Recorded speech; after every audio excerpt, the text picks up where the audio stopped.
Hey friends, welcome back to the Guitar Max channel, and this video is part 3 of my very lengthy interview with virtuoso guitarist Chris Impellitteri.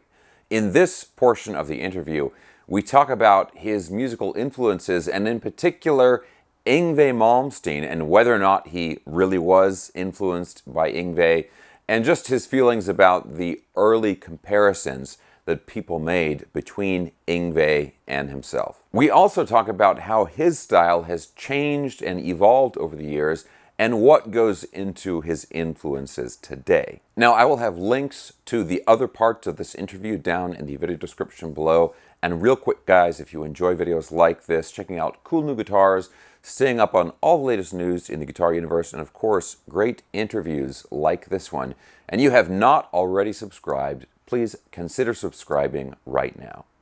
Okay, let's go ahead and get into this third part of my interview with Chris Impellitteri. So Yngwie really, he was out in front. He was probably a year and a half ahead of everybody else. But what was interesting, there was this amazing guitar player, and people should check him out, named Jimi Bell in Connecticut. Jimmy was, I don't know, maybe 10 years older than me. To this day, Jimmy's probably the fastest guy I've ever seen. Just incredible technique. Looked cool. He looked very much like Nicky Sixx during that period of time. Yeah. He totally really helped me develop my speed thing, because at the time, remember, no YouTube. I had to watch Dimiola or listen to Dimiola and McLaughlin. Didn't have a clue what they're doing, but watching Jimmy was like, oh.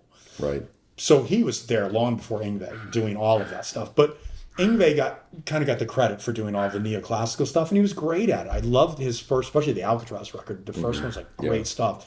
So there was Yngwie, then there was, I don't know if it was Paul Gilbert or Tony McAlpin first. Yeah. I think then there was me or Vinnie Moore. Yep. Right. Another one, Michael Badio, who was going by Michelangelo at that time. Yep. You know, he was doing two-handed stuff, which was really cool.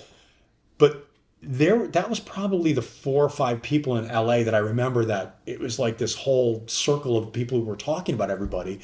And then, of course, later you're going to get the amazing guys like Jason Becker and Marty Friedman and all of the Varney guys. And they were all amazing players. But originally, that was it. It was like 5 of us. And I didn't, although I know we were getting, people were comparing us a lot, but I felt much more like, I felt like more of a metal kid, you know, trying to do my thing, but apply it to, you know, not thrash metal, but more like, again, like Maiden and Priest on steroids with all the fast double drumming. And then, of course, you know, playing all the 30-second note triplets and all the alternate picking. But I wasn't at that point trying to be specifically like an Yngwie or anybody like that. I was trying to be myself, kind of taking what I had learned from McLaughlin, Dimiola, Paco, and then guys like Jimi Bell, and applying that. And then somehow we all started to get lumped in together. And then from there, the sad part, which I didn't like, all of a sudden now the competitive thing came in. Where I think GIT, what was the joke? How many guitar players to take the screw in a light bulb? Was it 1, and then the other 4 to say I can do it better? I can do it better. Yeah. And at that point, for me, I'm a shy person by nature. I felt uncomfortable. At that point, I was like, oh, I'm not enjoying this at all. This could be just how I perceive it or something, but I feel like your more recent stuff, like Venom and The Nature of the Beast, the solos on those albums, I feel like you've been using more pentatonic, exactly like that, like pentatonic stuff. I have been, because I realized how much I loved it. Yeah. You know, I kind of strayed away from it. That lick you just did, I mean, can you kind of talk a little bit about that? It's like typical, a 4 note kind of pull off. Typical Gary Moore stuff, you know? Right? Yeah. You know, so I'm tucked in here, but I'm also cheating, you know? Oh. Ah. Yeah, I was wondering about the picking. I was wondering how you do that. So you're doing down picks, and then you're using your middle finger. Ah. But that was something Gary did. Right. Although I think he picked a little bit differently than that. Yeah. But I always liked that. And I found, you know, over time, I realized how much I missed pentatonic stuff. Right. Yeah. You know, used correctly. Sure. Yeah. You know, because everybody knows the traditional box, right? You know, everybody does it. So over the years, I got away from it. But then more recently, I realized, oh, this is really fun to use. You know, it has a certain character to it. Well, and it's a little bit less neoclassical and a little bit more metal, right? It's it is. I agree with that 100%. You know, and of course, you know, it's like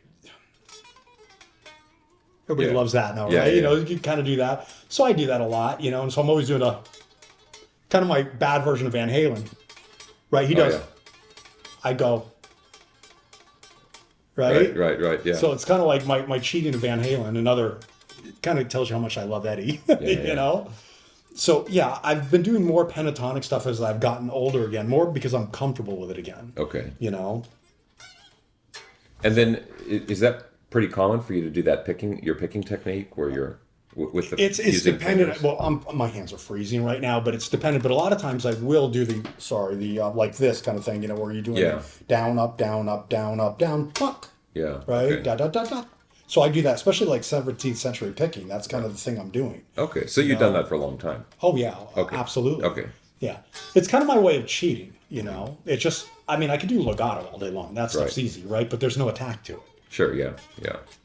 So there's something about that. But, you know, I found when I was doing the pentatonic stuff, it's depending on the pattern, right? If there's sixes, right? Yeah. Yeah. People do it that. But I like where you're doing... Repeating. Yeah. Right. Yeah, it has, there's a unique sound to it, but it really is, it's not me. It's really Gary Moore influenced. Okay. You know? I mean, that's what I always, Gary, that was a big thing for him. Yeah. I've been trying to work on these things where it's sort of like people talk about like 2-string sweeps, like on these pentatonic, like a 4-note pattern, and you're doing it with like pairs of strings, and you can kind of shift up and down.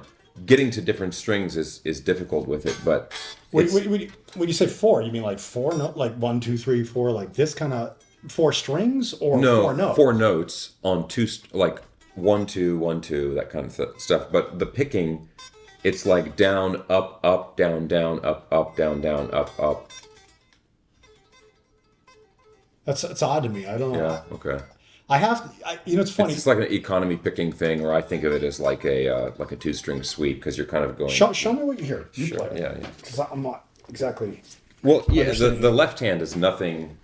I mean, this is awkward here, but this is, just any 4 note. Okay. Okay. But it's just down, up, up, down, down. Oh. Down. That's Okay. Down, up, up, down, down. I get it, yeah. Up, up, and you can just repeat it indefinitely, and then you've got, and then of course you climb up. You climb up and down, but you stay on the 2 strings. Yeah. If you want to go to like a but different you're going pair of down, strings, up, you have up, to. which is interesting. So I see because the motion down, up, up. So it's Gets you to because the you're next already on the way. string. Yeah, it gets you to the next string. You know who actually does a lot of the up, up, up stuff, which is odd. If you ever watch Al Di Meola pick chords. He does that. He'll do like down, up, down, up, up. He does that depending on the package or the complexity of it. But what you're doing, I mean, you can do. You're just climbing the patterns, right? If I understand what you're doing. Yeah.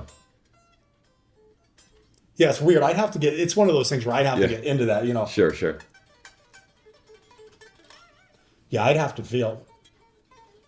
I'd have to learn, first of all, how to get that feel of up, because I don't do that. Right. Occasionally I will do, like, what people don't realize, the stand-in line solo was actually going, and then from here, so people they've seen this, right? A million times. But what is it? It's like down, up, down, up, down, up, and then down, up, down, up, down, up, down. So it goes.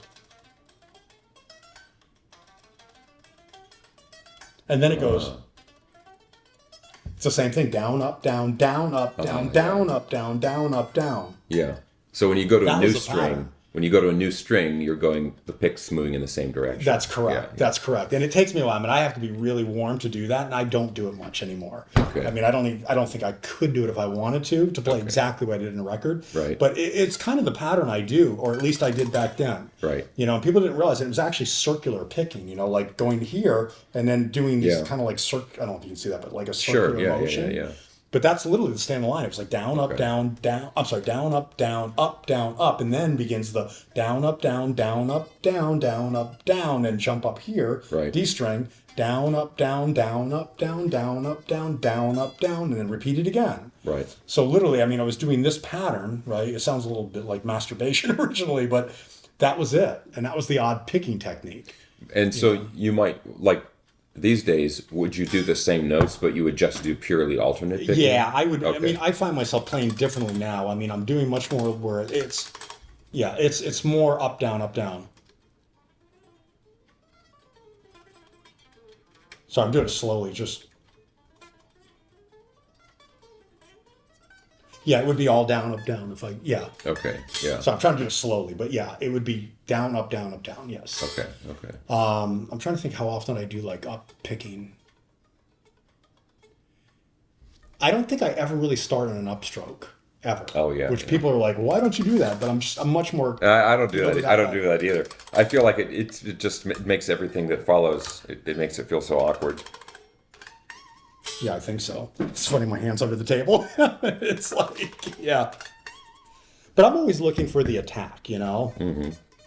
You know, that to me is important. You know, I always want to sound like, kind of like, again, it just, maybe it's rudimentary, but I really love a really good rim shot on the snare. Yeah. You know, that crack. I've always kind of heard the picking the same way. That's probably why I love Dimiola so much. Yeah. You know, same thing with John McLaughlin. Yeah. I mean, those guys were just incredible with their, you know, the attack. Who's the guy from TNT? That would have been Ronnie Latinko? Yeah. Did he have that kind of attack? He had that kind of attack too. Yeah. Interesting. Yeah. Yeah. I always looked at the, brrr, you know, that kind of, Yeah. you know, I try to make it, and also when I play, I also try to play acoustically first when I'm warming up, right? Because that's a big thing too. I think you really have to make sure that what you're doing, you can do acoustically, right? Especially for the attack, because when the amp comes in, now it's much more difficult because there's compression involved, right? Sure, Saturation, and that can lose the attack. So you got to be really careful with how much gain you're using. Right. You know, that's just one of the things I've noticed over the years. Mm-hmm. I'm under the impression that the guy who has been in the band the longest, besides you, is James Pooley on bass. Yes. Is that right? Yes. Since 92, 93, like Victim of the System, I think was the first album. Yeah, that's right. James has been, I mean, he is such a huge part of our sound. You know, people don't realize that his, the way he plays reminds me of a combination of someone like Geezer Butler, right? I mean, he just drives the band, right? He's somewhere in between that. I would even say at times like a Michael Anthony, you know? I mean, he really helps solidify us, if that makes sense, you know? Well, so we've had Wake the Beast sitting here this entire time. I suppose we should probably talk about this, huh? Wake the Beast. This, I mean, to me, so obviously this is a 3 CD, very cool, 3 CD Impellitteri anthology, and this covers, I believe, all of the albums up until Venom, is that right? Up until the last, the Frontiers Records albums, right? Yeah. And I mean, this is such a great thing because obviously, if somebody out there has been living under a rock and they're not familiar with Impellitteri, now they can get this, and I mean, you can get a really good experience of the band through this anthology. But this is going to be maybe the most annoying question of the interview. If you were deciding what one song, the first song that someone was ever going to hear from Impellitteri off of this, what would it be? Like if you were like, hey, check out my band, and you were going to play them a song. Not production values. No, the very just first something song. that you feel like represents the overall band or something like that. I'd probably say the opening track then of the anthology, Victim of the System. Really? Okay. Yeah, I mean, we wear our influence big time on that. I mean, if you listen to the Victim of the System riff, the... Yeah. That sounds an awful lot like Stone Cold Crazy to me. Like Queen, remember I told you Brian was a big influence?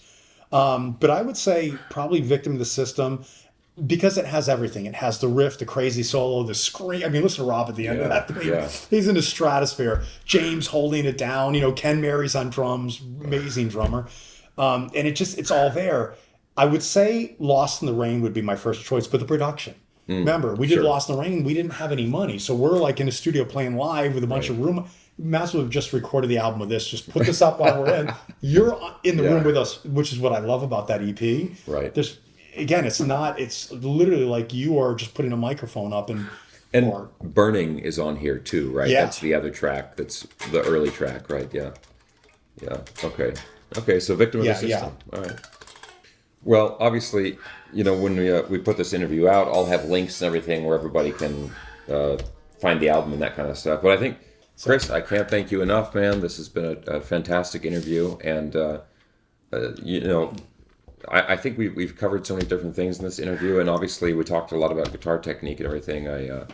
I think people are really going to enjoy this, But thank you so much. You are welcome. Really thank you for what you do for the band, man. You are incredible. I love having amazing guitar players like yourself that are intrigued by our music. Somehow, I don't know if it touches you musically, but somehow it did something to you for you to spend so much time of your time, to kind of do that segment on us. So I'm honored, Well, so thank you. The music is inspiring, and I'm not the only person that feels that way. So it's great, and it's great talking with you, man. Yeah, well, thank you.